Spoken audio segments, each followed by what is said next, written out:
Kelly works with the students to figure out which books to get, and then she pulls the books off the shelf. She brings them to Wing, and then we deliver them directly to the students' homes. Librarian Kelly Pasick says books have already been delivered to 36 families in Christiansburg. From my point of view, from the school libraries, it's gone very smoothly. The requests are coming in. We are able to fill right now 100% of all of the requests that we've gotten. Calder Anstad reporting for NBC News. And if you're hoping the tax deadline would be extended again, forget it. The Treasury Department said last week it was thinking about moving it to September 15th to give those who owe even more time to pay. But that thought apparently is gone. The IRS is sticking with July 15th. Consumer and Business News, Joe McConnell, NBC News Radio. ON Radio, American Top 40. Tune into ON Radio starting this Friday at 2 p.m. and all weekend long for the All-American Top 40 Weekend. Hear Casey Kasem count down the summertime hits from the 70s and 80s all weekend long. It's the perfect backdrop for your Independence Day holiday fun. The All-American Top 40 Weekend, right here and only on ON AM and Stereo FM. American Top 40. Phase 3 of Rhode Island's reopening starts today, but the increased number of group sizes is revised down from what was previously indicated because of increased coronavirus activity elsewhere in the country. For example, outdoor public events will be capped at 250 people when previously there was not to be any cap. Governor Raimondo said yesterday she doesn't want to see 4th of July events with more than 250 people. The guidelines for restaurants and retail businesses in the new phase are the same as what the governor had previously intended. That didn't get downgraded. The full details about increased limits are now on a website for you, reopeningri.com. Joe Fitzgerald writes on the front page of today's Woonsocket Call from Pawtucket, for the first time in 20 years, there'll be no dragon boats racing down the Pawtucket River this September, citing concerns.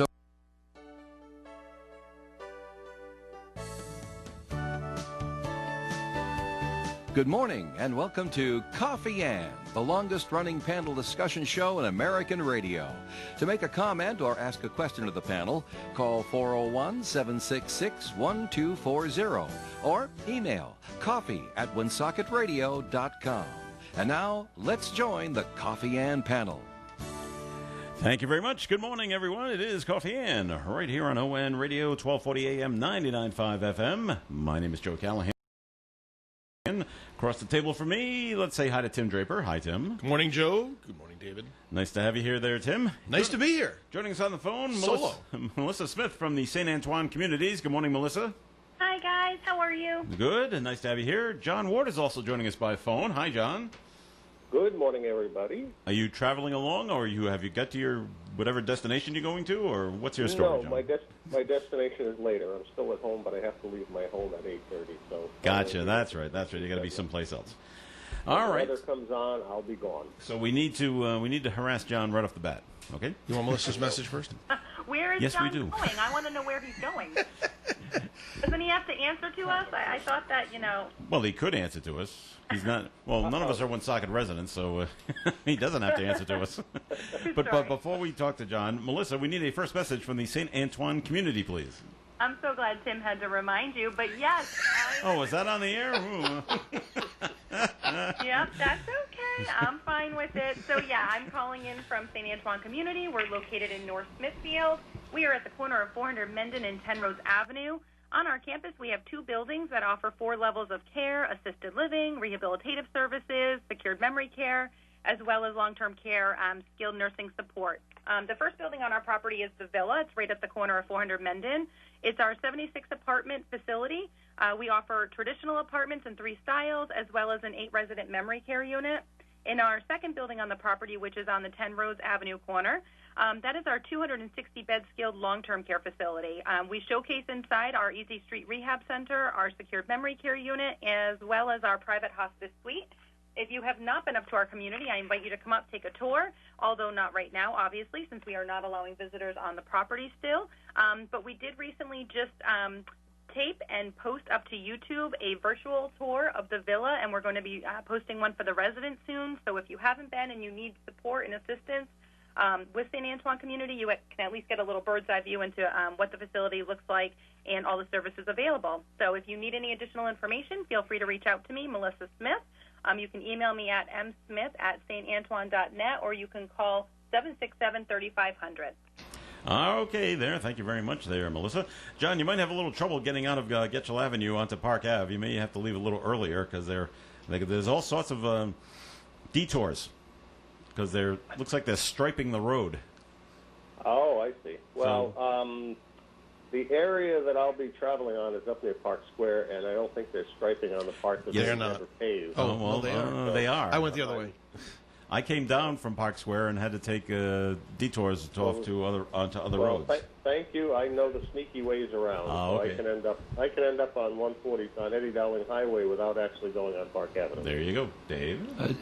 Hi, Dave Richards here. John, you should amend that. Remember, you're a candidate now. That you know clever ways around. Not sneaky. Oh. So, Okay. but seriously, if you take a look at I know some imaginative alternatives. if you look at this, the streaming picture, you'll see that that's a cutting crew. They're actually cutting the pavement there at the southern terminus of the repaving, on the southern end of the section of Transit Street. They're actually cutting the pavement. That's an interesting development in my eye. Are they doing the traffic signals, those wires they put in the street, maybe, for the traffic lights? Yeah, Maybe well, they they were. are. If they're there, then they were already there. I don't know why they'd have to redo that. Maybe they just have to rewire it because it's not connected or something. I just a little updated because I happened to be outside the studio and I noticed that truck right there says cutting on it, and they have the actual cutting machine out there. Cutting crew, isn't that a So group? so John, Singing group, yeah. can we ask John about his papers and stuff, Yes. Joe? Because I saw John on Main Street, right outside City Hall, Amongst others. with Denise Sierra and Dan Gendron and John Brian and all the rest of that stuff yesterday. It sounds like a Soviet checkpoint. Show me your papers. Sign my papers. This is what Well- it turned into. Well, it wasn't any kind of a meeting. You just happened to all be very exuberant and going in at the first possible minute to get the actual papers that people will sign to nominate you for office. Yes. And then you were all, actually, by the time I drove by, I stopped so I wouldn't hit Council President Dan Gendron as he crossed the street in front of me, not in the crosswalk. Nice. Dan, gonna be in trouble. What crosswalk is that? Yeah, I know. That's what I'm trying to say. So anyway, but I stopped for him before he even started crossing the street. So that's when he saw that, he decided he'd cross the street. So you were all dispersing at that moment. But before I got there, there was almost a circus atmosphere over at Monument Square. Were you aware of that?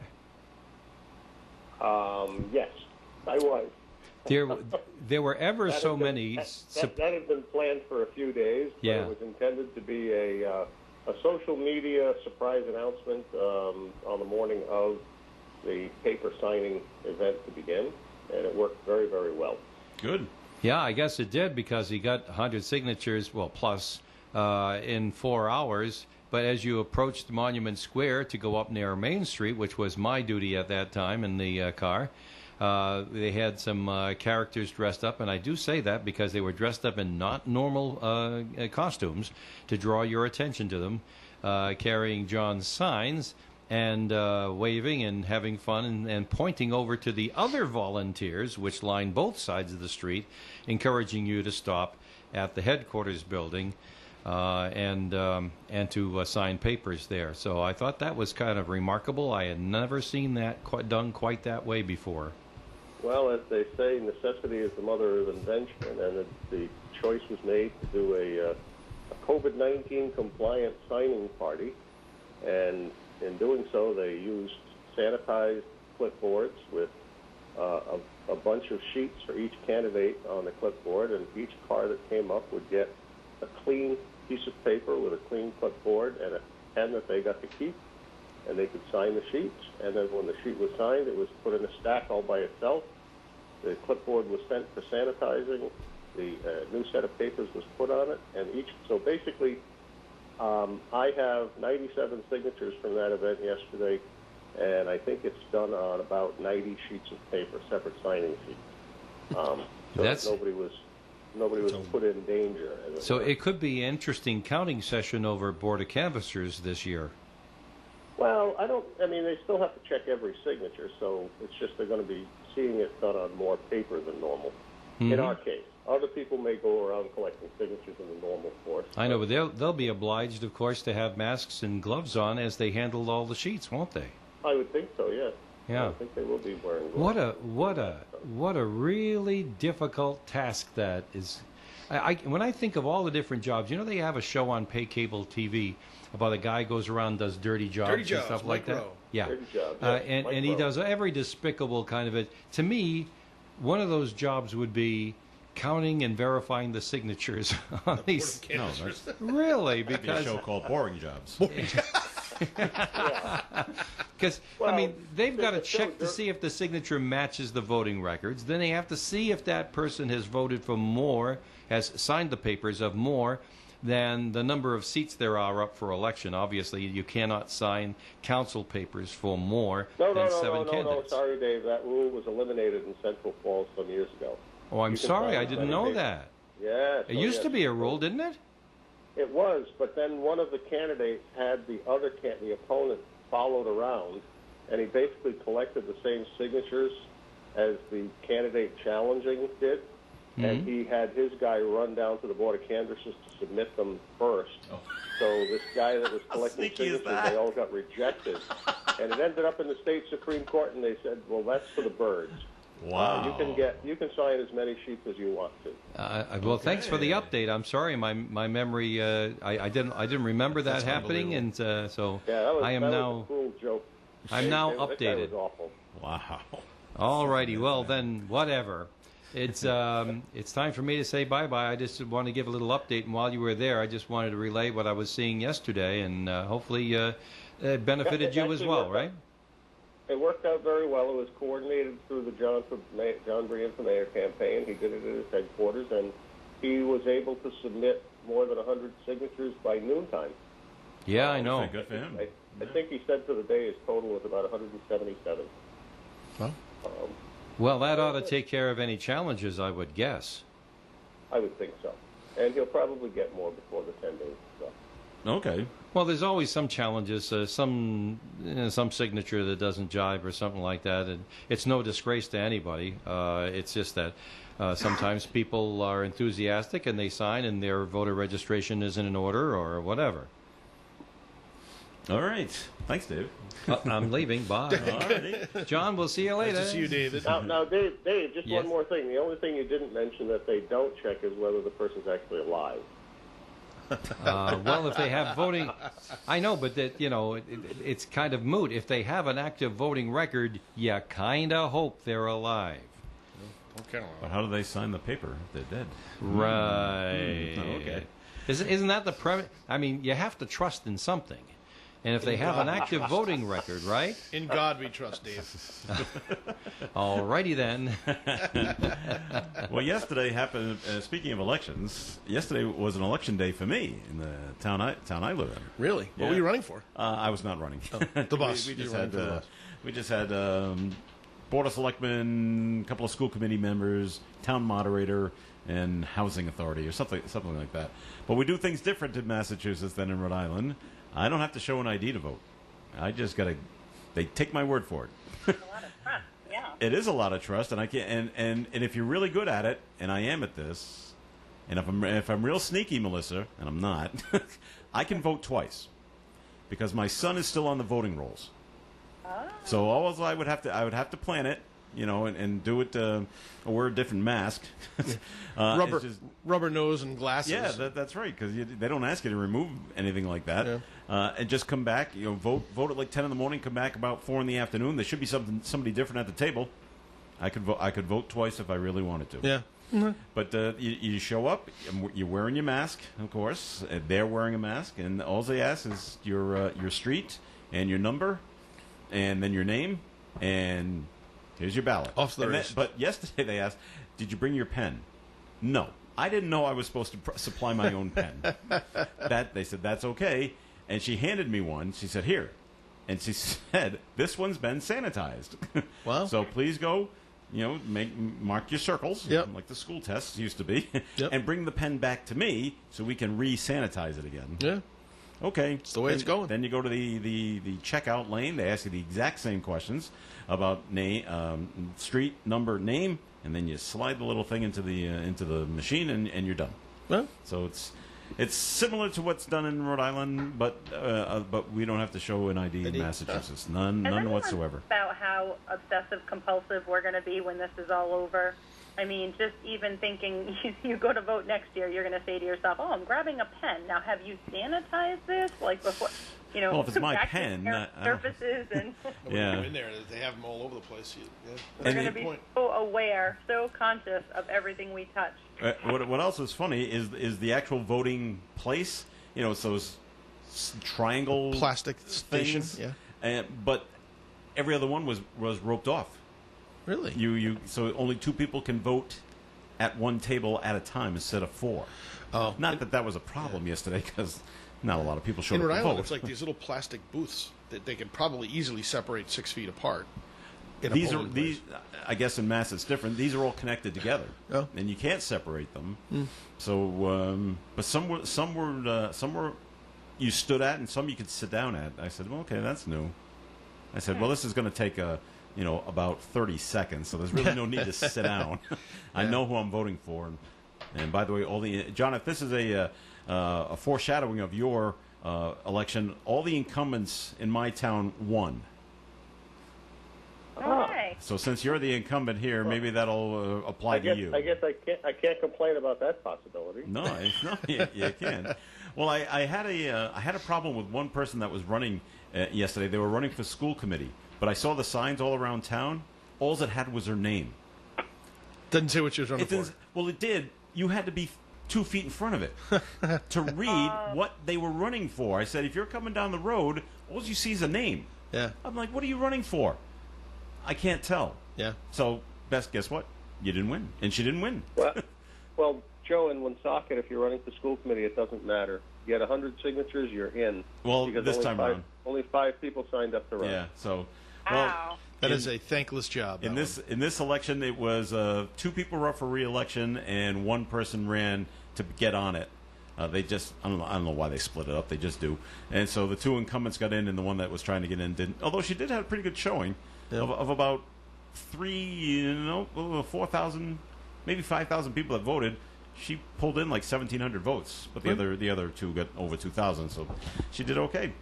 All right, Melissa, time for a second message from the Villa at St. Antoine. Yeah, I have 2 things I want to touch upon. So, as I'm sure you guys all remember, last week you had Natalie Mack on, who you much rather listen to and engage in, from what I've been told. Is that what Natalie's telling you? She was sharing with you. It must be the southern accent that she has. It just makes her more well-received and friendly. That must be it. Not true, Melissa. Not true. I know. I'm aware. Anyways, she is on to share the good news that we still have our golf tournament coming up on August 17th. So I wanted to encourage anybody who might have listened to her, who hasn't reached out yet, to finalize their foursome or sponsorship registration, to do so quickly, because believe it or not, we are actually receiving a huge response and a huge turnout, which I'm really excited to report. Great. So if you are interested in playing or interested in sponsoring, please reach out to Natalie Mack as soon as possible, nmack@santantoine.net, or you can call her at 767-3500. The other thing I wanted to touch upon is all the buzz is when are we allowing visitors back onto our property? So you've heard me talk about it for weeks and weeks. It's the number one topic, the number one issue on our community property. So we all long-term care facilities have a state call this Thursday.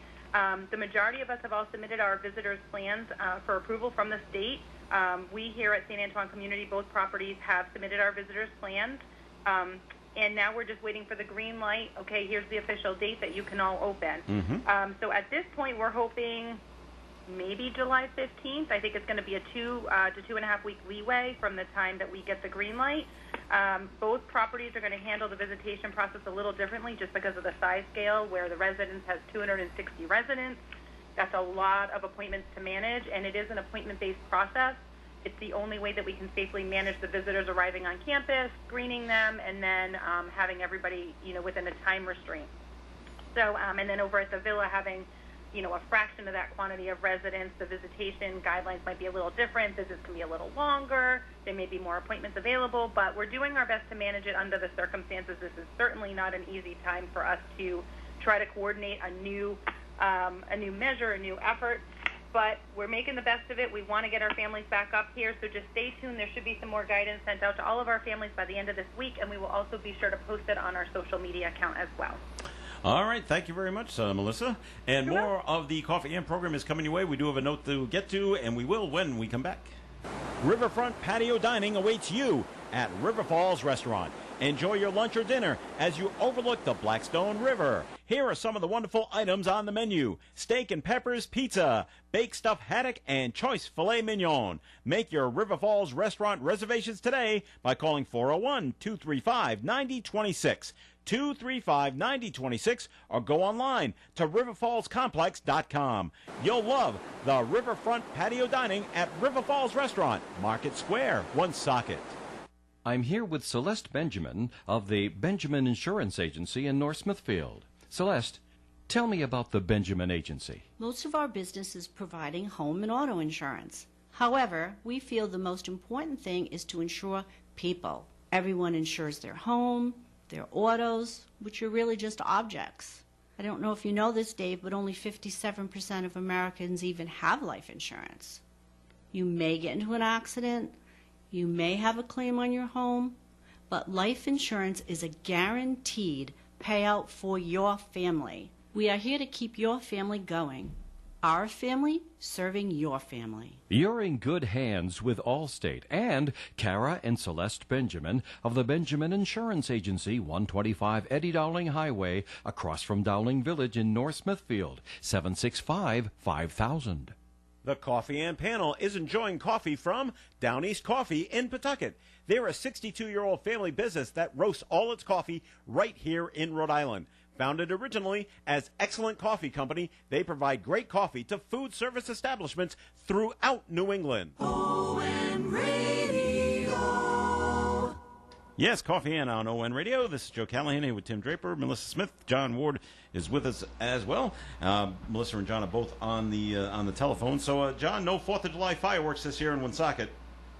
No, I guess not. We're going to shoot for Labor Day. Labor Day, maybe. Yeah, yep. that's what the mayor's thinking, and I get, this is a good idea because with the whole you can't go anywhere, you can't do anything kind of thing. If they had something at Barry Field, a crowd was going to show up just to do something. And I'm thinking, well, what are you going to do? Count cars as they're coming into Barry Field, then close it off? Yeah, that wouldn't have gone over very well. If we had a place where they could shoot them off, where we knew that everybody in the city could just see them from their backyard, that would be okay. But there isn't a place tell like everybody that. to stay home. But yeah, top of Kennedy Manor, shoot them right off the top of Kennedy Manor. It's tall enough. It's tall enough. It's a great idea. Get them up high enough. Yeah. So no fireworks on the 4th of July. Hopefully on Labor Day. No Autumn Fest this year. That's been officially called off. King Richard's Fair has been called off. That was called off yesterday. Oh, and the rest of the Paw Sox season. And, it's funny, minor league baseball, the big umbrella of minor league baseball, we're just waiting to see what Major League Baseball is going to do. And then Major League Baseball finally says, all right, we're going to have this 60-game season. And then minor league baseball says, okay, you sending any players down to us to play minor league baseball? Yep. No. Oh. Okay. Then we have to cancel the entire thing. So, now this is purely speculation. All right? This is not based in fact at all. Here we go. There will still be baseball at McCoy Stadium. It just won't be the Pawtucket Red Sox, and you're gonna see exhibition games at McCoy this year. That's what I'm thinking. You think? Yes, because you can only have 30 people on the team up in Boston. Well, they're going to have about 60 on the roster. On the roster, so another 30 they got to go play somewhere. Yeah. So maybe they'll go to Lowell, but I'm sure they'll come down and they'll just have exhibition games. Now, whether or not we can let people into McCoy to see them, I don't know. I got my email this morning. Actually, got my email last night. I just looked at it from the Paw Sox. What did it say? Telling us that we need to have a conversation. Oh, I mean, we've invested you invest a lot of money as a sponsor Yes. of the Paw Sox, right? Mhm. I mean, we spent a lot of money on a billboard and seats and suites and the corporate entertainment thing that goes on at there. And You're in the program, right? yeah, Mm-hmm. none of that's happened. The program's not produced. I have a billboard that shows up in front of nobody. Except for the people that dine. Yeah, I saw it. yeah, the diners. And so it becomes, what do you do? I mean, I feel bad if I don't know. I guess if it was more of a local ownership and they weren't leaving next year, we might be a little more forgiving and Yes. say, hey, we're all in this together. But you know what? And it's sad because my last Paw Sox game was last year sometime. Everybody, as was everybody's, right? Yeah. I didn't realize that the last game I went to was going to be the last game I'd ever see at McCoy, and it is a little it's a little sad. So I was watching stuff online last night from basically from part-time workers that have been there. Either they worked a couple of seasons or they've worked a number of seasons. And these are the people that are not going to Worcester. These are the ones that actually live, like in Pawtucket and East Providence. And they said, well, we're not making the trek up there, so my days there are now done. Yeah. And we never knew it. Yeah. Now, will the Paw Sox do something for those players? Maybe they'll have a little something in August. And they'll come out and the unofficial gold watch, which will not be made of gold, but here's a little something. But I'm thinking they still plan to open up Polar Park in Worcester on time. I don't know how they're going to do Now that. that may or may not happen. You never know weather-wise. There could be another wave of pandemic that would have to shut everything down. Yeah.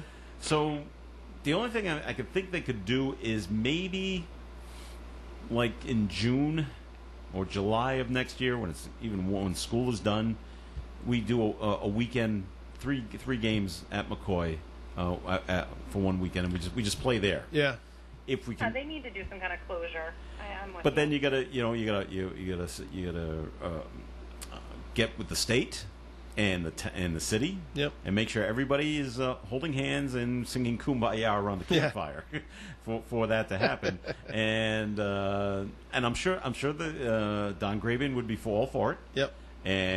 But getting the state to shake hands and play ball might be more difficult than you think. Probably. But that's speculation. That's what I think they should do. Let's have a weekend of games at McCoy Stadium when it's warm. Yep. Because it's going to be cold in April, and no one will show up. Fill the place up and fill it up for 3 days. Maybe we have a fireworks display on one of the nights. That would be nice too. Yep. I think maybe they should do it on July 4th of next year. Yeah. Well, then you're kind of shortchanging what Worcester is looking forward to. Yeah. So okay, we have it on another day. Yeah. So Well, Pawtucket might that's be my able idea. to focus on for that new soccer stadium. What is the timeline for that? Because that got voted in, right? The last timeline I saw on that was 2022. Yeah. Oh, so 2 years out. Yeah. Okay. Last I knew, they were still working on financing. I don't think anything has started. No, but now's a good time to get financing. Now, yeah. The last I heard, you're supposed to hear something within the next 2 weeks because they've been having closed doors meetings on what to do with the Apex property again. And there's talk of putting a hotel there.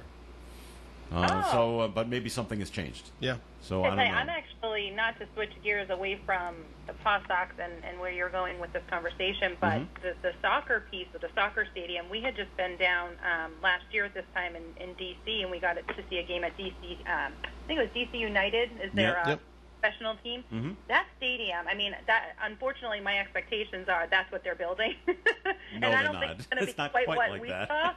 I would hope, but I don't think exactly, maybe smaller scale. But I got to tell you, that was a very exciting venue. If you're a soccer fan, and I think Pawtucket draws a lot of soccer fans, that area, Providence, Pawtucket, Central Falls, I think it could be something really cool. I mean, I give them a lot of credit for thinking outside of the box. Yeah. On to switch gears in light of losing the business of the Paw Sox to come up with that option was pretty cool. So. Well, the soccer that's coming is not the major league soccer like DC United and the Revolution. It's minor league soccer. Minor, so it's going to be a smaller scale, but it's still from the drawings it's going to look great. Yeah. right along. And the you river. never know how it grows. It could grow into something bigger. Yep. Well, I'm hoping it becomes multi-purpose because, I mean, they've also, we're a lacrosse family as well as a soccer family, as well as a basketball family. But anyways. I remember those days. All around, yes. Some of the minor league lacrosse programs in Boston last year, I think it was the women's lacrosse team that used to be played at BC. I think they played at BC, ended up folding. And it would be nice to see if even that field that they're building in Pawtucket could become a multi-purpose stadium, and maybe they offer lacrosse and bring back a minor league professional lacrosse team, or just to kind of have that versatility, because those are the up-and-coming sports for sure. I know they wanted to have like the high school championship lacrosse and college lacrosse games being played there.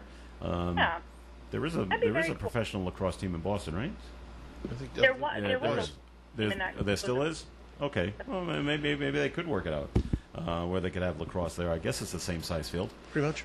Okay. And then I have one more question away from that, going back to the Paw Sox. Okay. But so I heard you say, and I was curious, and I don't know if you guys know how it's doing, but the dining on the field, has that been going well? It's going gangbusters. Really? Yeah. The story came out maybe 2 weeks ago. They had an 800 family waiting list. Wow. To get on the field and dine, because I think there's only 30 tables. Each table can fit a maximum of 8.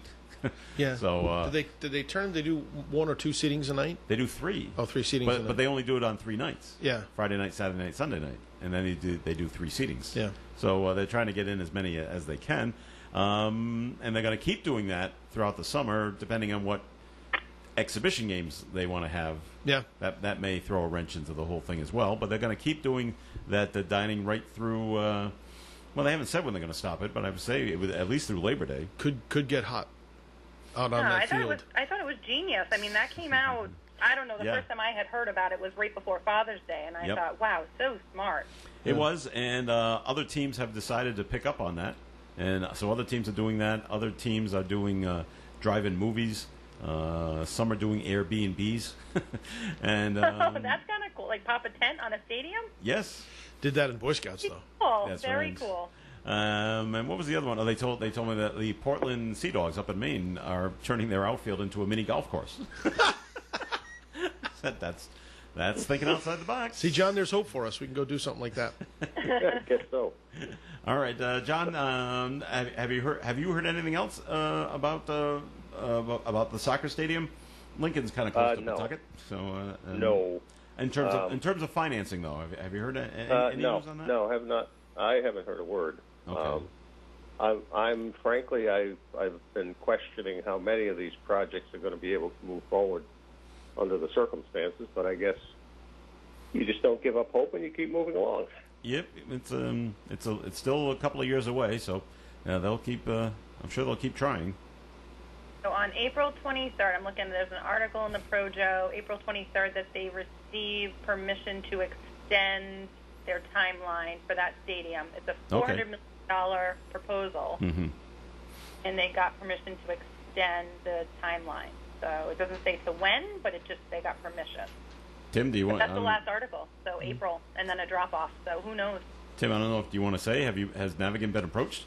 Not yet. By those. I'm sure we will, but we have not yet. I forget the guy's name that's in charge of this for the soccer stadium. I don't remember either. Not yet. No. Okay. Not yet. I anticipate it. Maybe. Probably. Okay. I think not from a financing standpoint specifically, but from an advertising standpoint, I'm sure they'll hit us up. I was thinking from a financing standpoint. Yeah, no, I don't think so. That's not necessarily the type of project that we would find ourselves getting into. It's not our sweet spot. That's I hate to say it, but that's a Bank of America kind of thing. Big. Yeah, that's a big project with big commercial money. Ours is not quite that big. Okay, all right, John, you got to go, right? Time for me to say goodbye. All right. Oh, so long, farewell, Avita, saying goodbye. That's pretty good. Wow. Oh my goodness! I had to go there.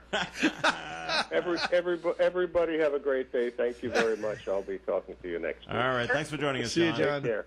All right. Bye now. Time for the forecast is being brought to you by Compassion International. Today, cloudy skies. Again, a chance of showers. Thunderstorms are also possible this afternoon, and a high temperature will be near 79. Tonight, cloudy skies. Showers and thunderstorms are likely before 11. Low temperature around 63. Things get better tomorrow. Mostly sunny. High near 84. Thursday night, partly cloudy. Low 68. Friday, mostly cloudy, high near 78, and the outlook for Saturday, Independence Day, partly sunny, and a high near 77. That can't be right, Tim, because I remember going to the parades in Cumberland. It was always 95 degrees right on the pavement and sweating like the oldies. That's right.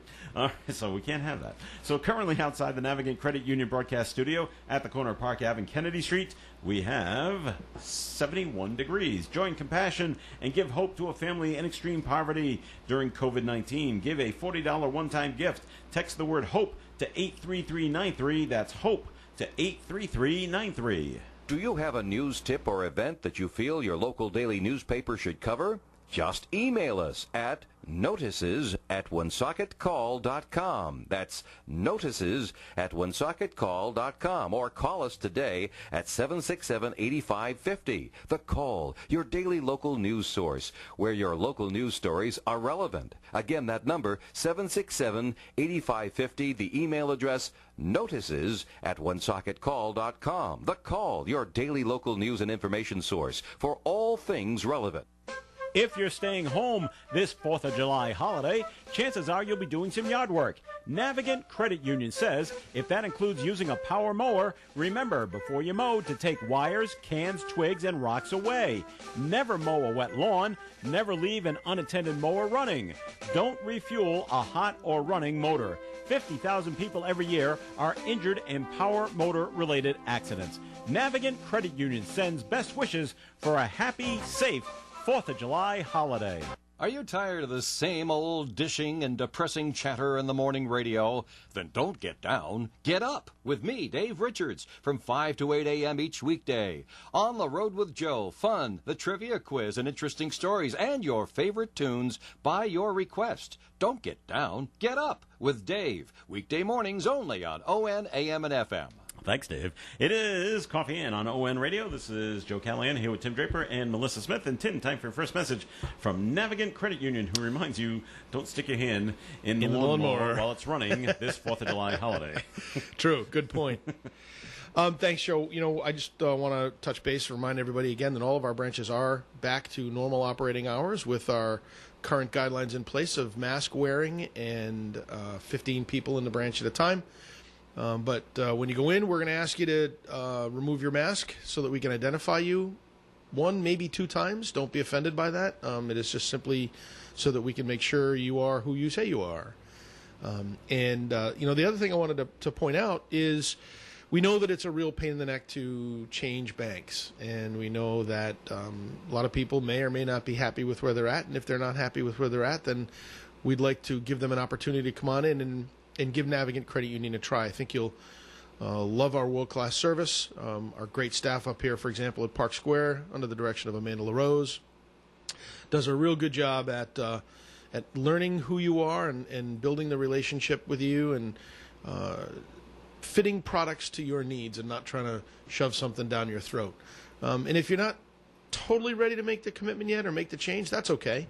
Come on and give us a try. Just come in and open up one of those accounts, a savings or checking, and see if you like it. And if you find the experience worthwhile, then we encourage you to start migrating over to Navigant Credit Union. But you can find out all about Navigant Credit Union, our history, our products and services, who's who, at www.navigantcu.org. Or if you want to just talk to somebody, give us a call, and you'll get to our contact center at 233-4700. All right, Tim. Hey, Melissa. Uh-oh, yeah. Tim had something nice happen in his family that I wanted to bring up. Yeah, I did. Was there a marriage? There was a wedding this past weekend. I saw the. It happened. Congratulations! I know, 2 down, 1 to go. I saw the picture of your son and his fiancée, who now is white. Yeah. And Tim, I went, oh my God! I know he looks just like you. Does he really? Yeah, oh, I think yes. so. Yeah, absolutely. It was kind of a profile. He looked like me when I was 145 pounds. He certainly doesn't look like me now. I'm like, wow, spitting image. So that was nice. Now, where did their wedding take place? It's funny, as with a lot of young folks who had planned weddings, and they were planners 2 years out. They had the venue, they knew what they were going to do. 2020 was the year. Yep. They wanted to do it. Mm-hmm. And when the pandemic hit, they waited until really, I think, until the end of April before they kind of had to make a decision. Mm-hmm. And the decision was really almost made for them by the venue. Mm-hmm. We were going to go down to the Providence G, and They had a nice reception down there, but they called and said, we really think that you should move your date because it doesn't look like you're going to be able to have it. Right. And so they were very fortunate that everything about their wedding was able to be moved, and they thought about doing it at Christmas time, but even then they weren't 100% sure that Christmas was going to work. So they decided that, let's just continue with the wedding. It'll be family, small, in the church. We'll do our thing. We'll get married, and then next year we'll have a party. So next year in May, they're going to do a big reception, same place, photographer. They're going to wear the wedding dress again, renewal of the vows. All the bridal party will be in their gowns and tuxedos because everybody has that stuff lined up. Yep. So this way everybody gets to wear it. You know what? It'll be fun. It'll be a little less pressure maybe, and a little more relaxing. And oh my God, that's awesome! But they got married, so I have a daughter-in-law. Getting married in September in Colorado, and I had a conversation by email. They had surveyed all the guests about what is your comfort level with traveling, what is your comfort level with a venue, with that. Like, it was just, it was weird to get a survey for a wedding. But that's the times. Anyways, I had written her back, and I was just thinking the same thing as you were telling your story. I'm so happy they decided to do what they did, that they carried out the ceremony and are holding off the party, because I think. Not that I'm, many more years married than you all. I'm only 17 years in. But when you look back and you think about your wedding day, for us, we had a great party. We had a great reception. But it's so much more important to have that intimate ceremony with your family. Yeah. Yes. And that if you have a date in mind, if you have the plan that that's the day you're starting your life together, don't change it. And that was what I had told my cousin. Which I believe she's doing the same thing, that they're going to have their ceremony in September, and then next year we'll all fly out to Colorado. Nice. But I'm glad your son didn't change it. I think that as you mature and as you've been married for so many years, you look back and you say, yeah, the party was great, but you know what? The vows, that moment, you see each other for the first time, that's really your takeaway. Yeah, absolutely. Awesome. So congratulations. Thanks. That's so exciting. I thought about that too, and when it comes to things like that, I'm superstitious. Oh, really? So I worry about these couples that are saying, "Oh, well, we're just going to change the wedding date, to over here, and then we'll change it over here." You end up changing it 3 or 4 times. Yeah, I'm like, I don't think we should do that. That's why it was a challenge. They weren't sure. It was really they were in flux because the guidance hadn't even come out. We weren't even in phase 1, I don't think, when they had to make the decision. Change, yeah.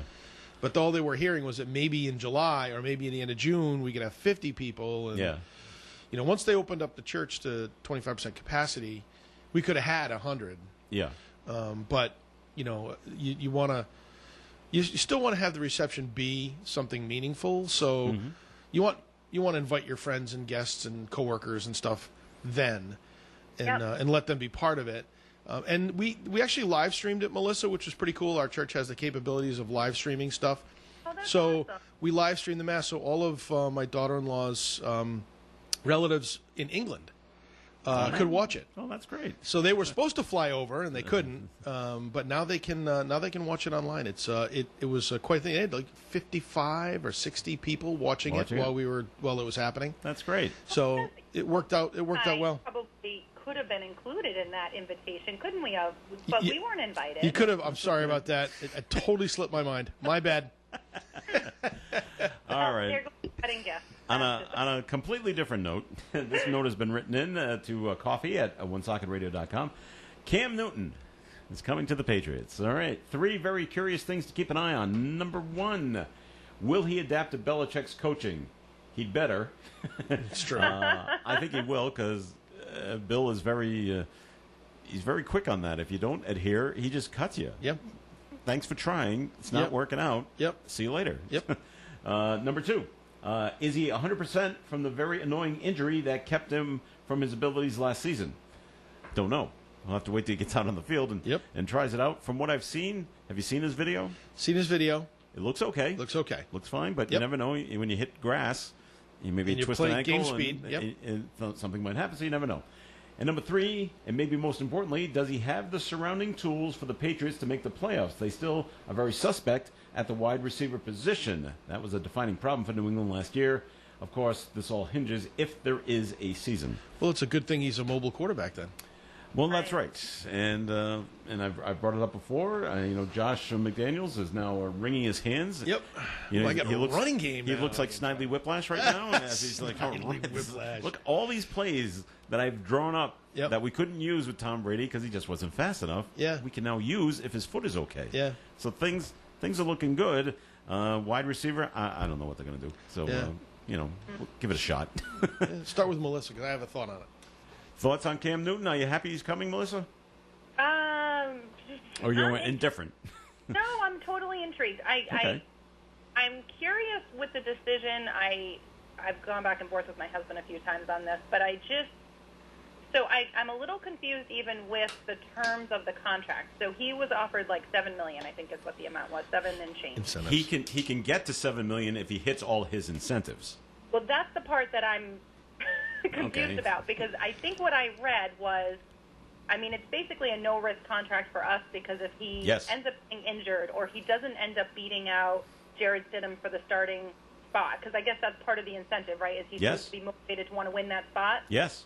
The only way he gets his $7 million is if he actually is a starting quarterback for the majority of the season. Otherwise, he's just given $1 million. Is that right? Correct. Are those terms? I'm not exactly sure on the amounts, but it's close enough. Yeah. And so yes, you do have it right. I don't know. I'm actually. We just heard. Maybe you guys knew this. I just heard this recently that he has, similar to how Tom Brady had that Facebook documentary series last year. So many episodes behind the scenes, whatever. Mm-hmm. I guess he did one with YouTube. I think it was with YouTube or Netflix. That's supposed to be released, and at the very end of it, it shows him like during the negotiating with the Patriots. So I don't know if we're going to find out more information about it then and what went into it. Fairly new. I think it's going to keep it interesting. If coronavirus wasn't interesting enough, or rather rewind, if losing Tom Brady wasn't interesting enough, and then throw coronavirus on top of that, and now we have this wild card, it'll make for an exciting season as a Pats fan, right? Sure thing. Yeah. Thoughts? Your thought there? Yeah, I heard this theory proffered the other day on the radio, and I said, you know what, this actually makes the most sense to me. If we can all agree that Bill Belichick is a master manipulator of people's minds, he's able to get from players, the things he needs to get from them by just, I think, playing mind games in a lot of ways. The bulletin board stuff in the locker room and all that other psychological warfare stuff. Mm-hmm. So, assuming that Jared Stidham is really a good quarterback, how would you like to follow Tom Brady, no matter how good you are? Especially coming out of college. Coming out of college, not really ever playing a football game. I got to follow the greatest quarterback of all time. So maybe Bill's Bill's thinking, let's give this kid a little bit of a runway. Let's give him a little bit of a cushion, and we'll bring a guy like Cam Newton in. He's not worried about Tom Brady. He doesn't care about Tom Brady at all. He thinks he's better than Tom Brady. Sure. I'm sure. Hopefully he does, because that's what you do when you're in competition, right? Yeah. So it's a 1-year deal. It gives it's a win-win for him. It gives him an opportunity to reclaim his career and be able to get the payday next year. Mm-hmm. Although, interestingly enough, he didn't say they couldn't franchise him in New England. So that was an interesting part. There's talk of doing that already, making the franchise player. So let's assume that he stays there. Stidham now still has a MVP caliber quarterback to learn from. Yeah. How to learn to be a little more mobile maybe this time around versus how to be, how to prepare and stuff. Mm-hmm. So I think it's a Belichickian move to bring somebody in to take the pressure off of Stidham so that he's not the guy right after Brady, but he's the second guy after Brady. Yeah, so that works out. I did see a couple of things, mostly online, and I forget who wrote this, who was chastising the rest of the NFL teams, saying, what is the matter with you people? How could you let the Patriots pick up Cam Newton? He was sitting there for so long. Yeah. What was wrong with you? Yeah. And I think they think they have a fighting chance. And that's not that I didn't think they had a fighting chance before, but I think their record gets better. And John Rook, I think John Rook said this yesterday, or he put it out yesterday. While the rest of the NFL is playing checkers, Bill Belichick is playing chess. I think that's right. And I think that's why he did this. Playing the wrong game. Yeah, it's a mind game. That's right. It's great, and I thought that was super. Yeah. All right, Tim, time for a second message from Navigant Credit Union, please. Joe, again, we've been talking for the past few weeks about the fact that the home buying season is a hot season right now, and it absolutely is. Our lending teams are at full capacity right now. They're going crazy. But there's still opportunity for you if you need to finance your new home. If you're looking to upgrade, you're looking to get into your first home, looking to get a vacation home, whatever it is that you might be looking for in terms of your mortgage needs, Navigant Credit Union is there to serve you. You can always start the process very simply online, going to our lending center at www.navigantcu.org. begin the process, fill the application out, and then from there, a mortgage originator will get in touch with you, and we'll get the process completely underway. Or you can call us at 233-4700, ask to speak to one of our great mortgage originating team, and they will come to you and talk you through the process if you're not sure of what to do or what happens. Particularly if you're a first-time home buyer, the team there is really good at walking you through the process. So again, Navigate Credit Union for all your mortgage lending needs. All right, Tim, thank you. And the Coffee and program will continue. Please stay tuned. This is Ed Carew of the Carew Investment Group, 765-8880, with some simple advice about investing. The truth is, there is no simple advice about investing. The old days of financial uptrends and downtrends, lasting for days, weeks, and months or longer, are gone. Sometimes trends last only part of a day before changing direction. Investing is not an activity for those who cannot take the time to study and see each twist and turn for the opportunity that it truly presents. Since 1987, I've seen them all, and I'll invest your money the same way I invest for myself. Carefully, very carefully. And it won't cost you a nickel to talk about it with me. So call me, Ed Carew, at 765-8880 right here in Woonsocket. Securities offered through Bolton Global Capital, member FINRA, SIPC. Advisory services offered through Bolton Global Asset Management, a registered investment advisor. Outside dining is now available at both Beef Barn locations, North Smithfield and Bellingham. Limited inside dining is available at the Beef Barn North Smithfield restaurant. The great roast beef sandwiches, steak sandwiches, and burgers are available, and be sure to check out their wonderful desserts. Go see their entire menu online at thebeefbarn.com. Remember, the Beef Barn can cater your event or office lunch. The Beef Barn is ready to serve you for takeout and outside dining. Hey, Dave Koz here, inviting you to tune in this holiday weekend for our salute to some of the founding fathers of contemporary jazz. Perfect for the 4th of July holiday weekend, so be here for all the fun and the fireworks. DaveKoz.com during the week, and listen this weekend to a special edition of the Dave Koz Radio Show. Happy 4th. Hi, fans of smooth jazz. The Dave Koz Radio Show can only be heard on ON, AM, and FM every Sunday. Because of the All-American Top 40 Marathon going on ON Radio this weekend, the Dave Koz Radio Show will only be heard once this Sunday from 6 a.m. to 8 a.m. The Dave Koz Radio Show is brought to you by the Carew Investment Group. It's the Dave Koz Radio Show, and it's right here on ON, AM, and FM. All right, it is Coffee In on ON, AM, and FM. This is Joe Callahan here with Tim Draper and Melissa Smith. John Ward had to go early today, but John will be back next week. And let's say, other things that have been canceled that we brought up, besides Autumn Fest and King Richard's Fair, the International Boat Show in Newport also had to be canceled. That is actually a lot of fun, and it's unfortunate. Have you been to that before? I have, yeah. It's pretty cool. It's it's basically a giant daydream, because there's absolutely no humanly possible way I could afford anything that's on that harbor. Not even close. Not even the dinghies? Not even sure the three of us with our salaries combined could put a down payment on it. Well, it was scheduled for September 17th to the 20th at the Newport Yachting Center, but they have a lot of international people come in for that, and because of COVID-19, we certainly can't have any of that. But you know what we can do? We can take down the statue of Christopher Columbus in Newport. Although they're thinking about doing it. Oh, it's going to happen. I'm sure it will. It's because it's a reaction to everything that's going on. I'm sure it will.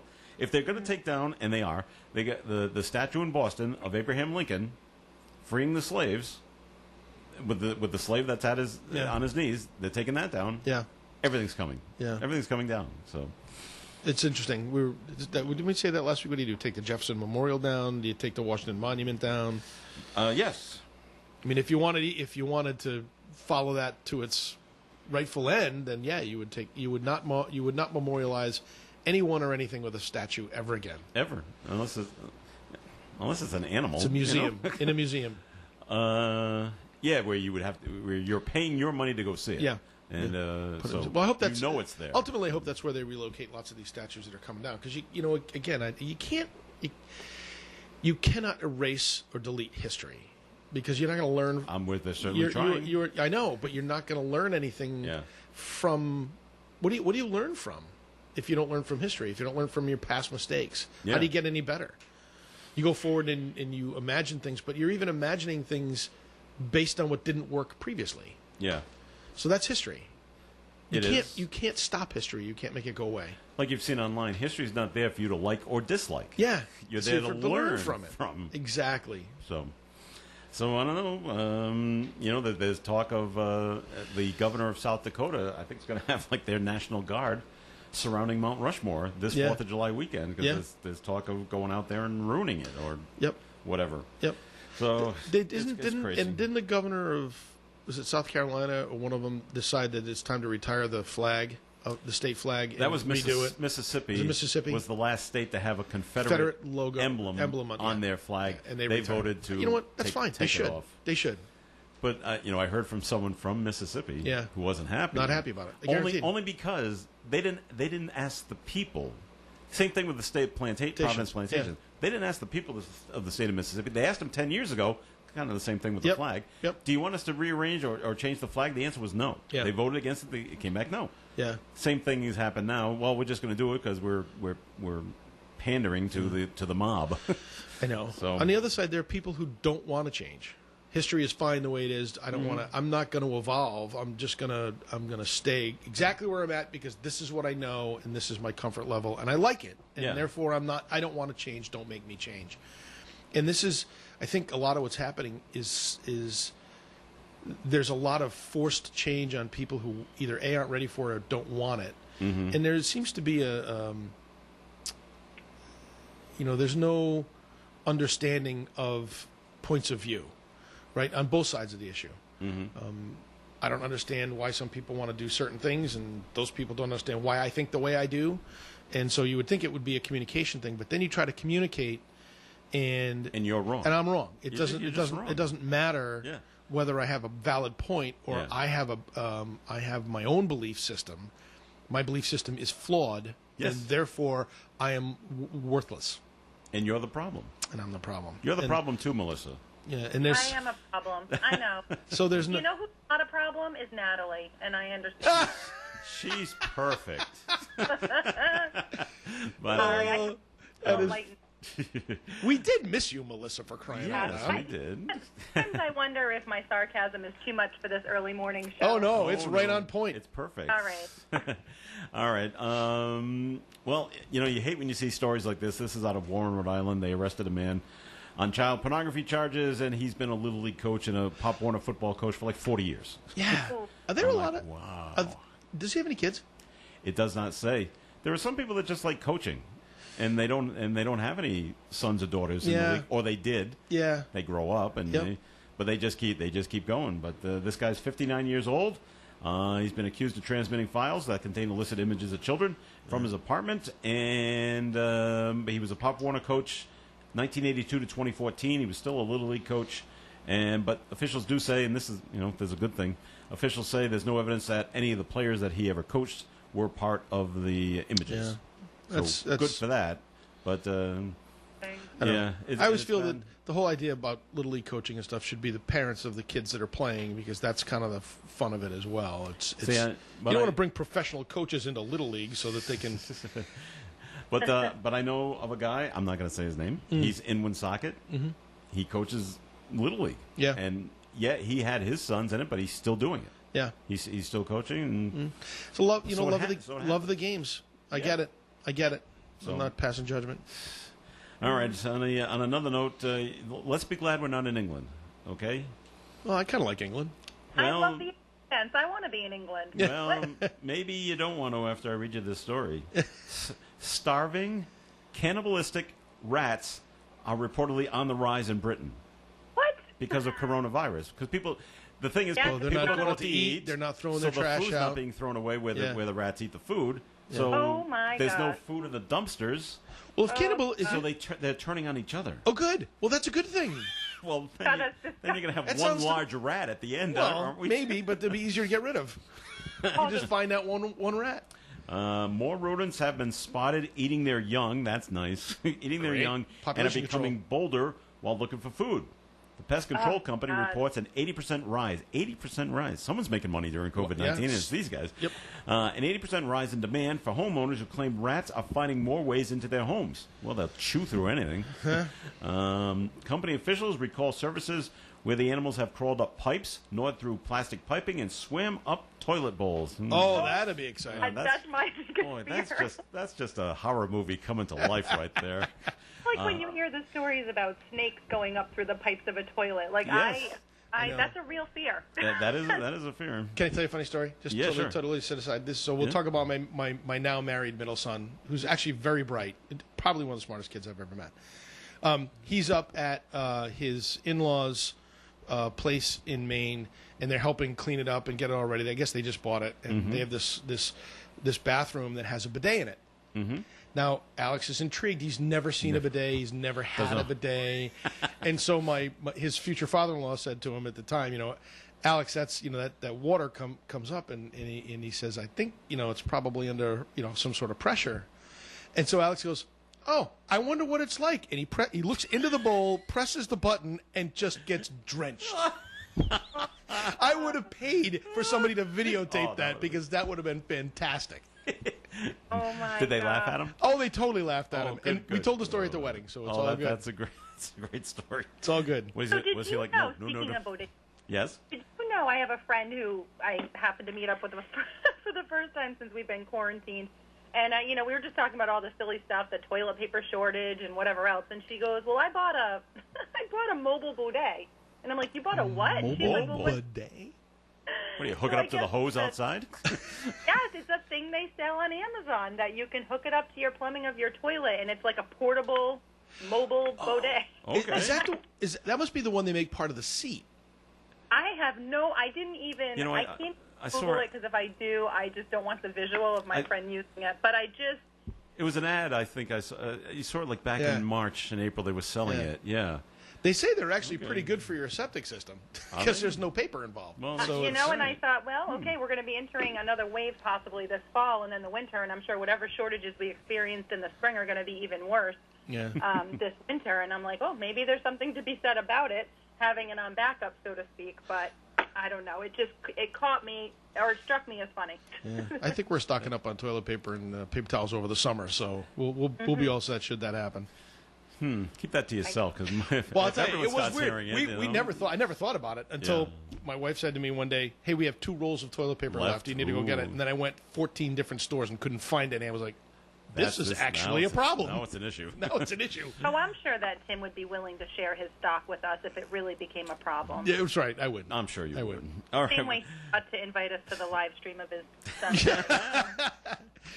All right, we're coming to the end of the program. I want to make a short comment. Tomorrow's Coffee In will only be heard on our AM side on 1240 AM and online at OneSocketRadio.com because we're going to be working on the 99.5 antenna tomorrow. It's broke. You're jipping Linda Tebow and Bob Louder from all the people that live out in Pasco. Sorry about that. But we'll have it fixed as soon as we possibly can. I want to see Dave climb that antenna. That's what I want. Well, Somebody get the video bring camera a video out there. camera and Live stream it. Pack a lunch. 'Cause it could be amusing because these guys don't move fast. Yeah.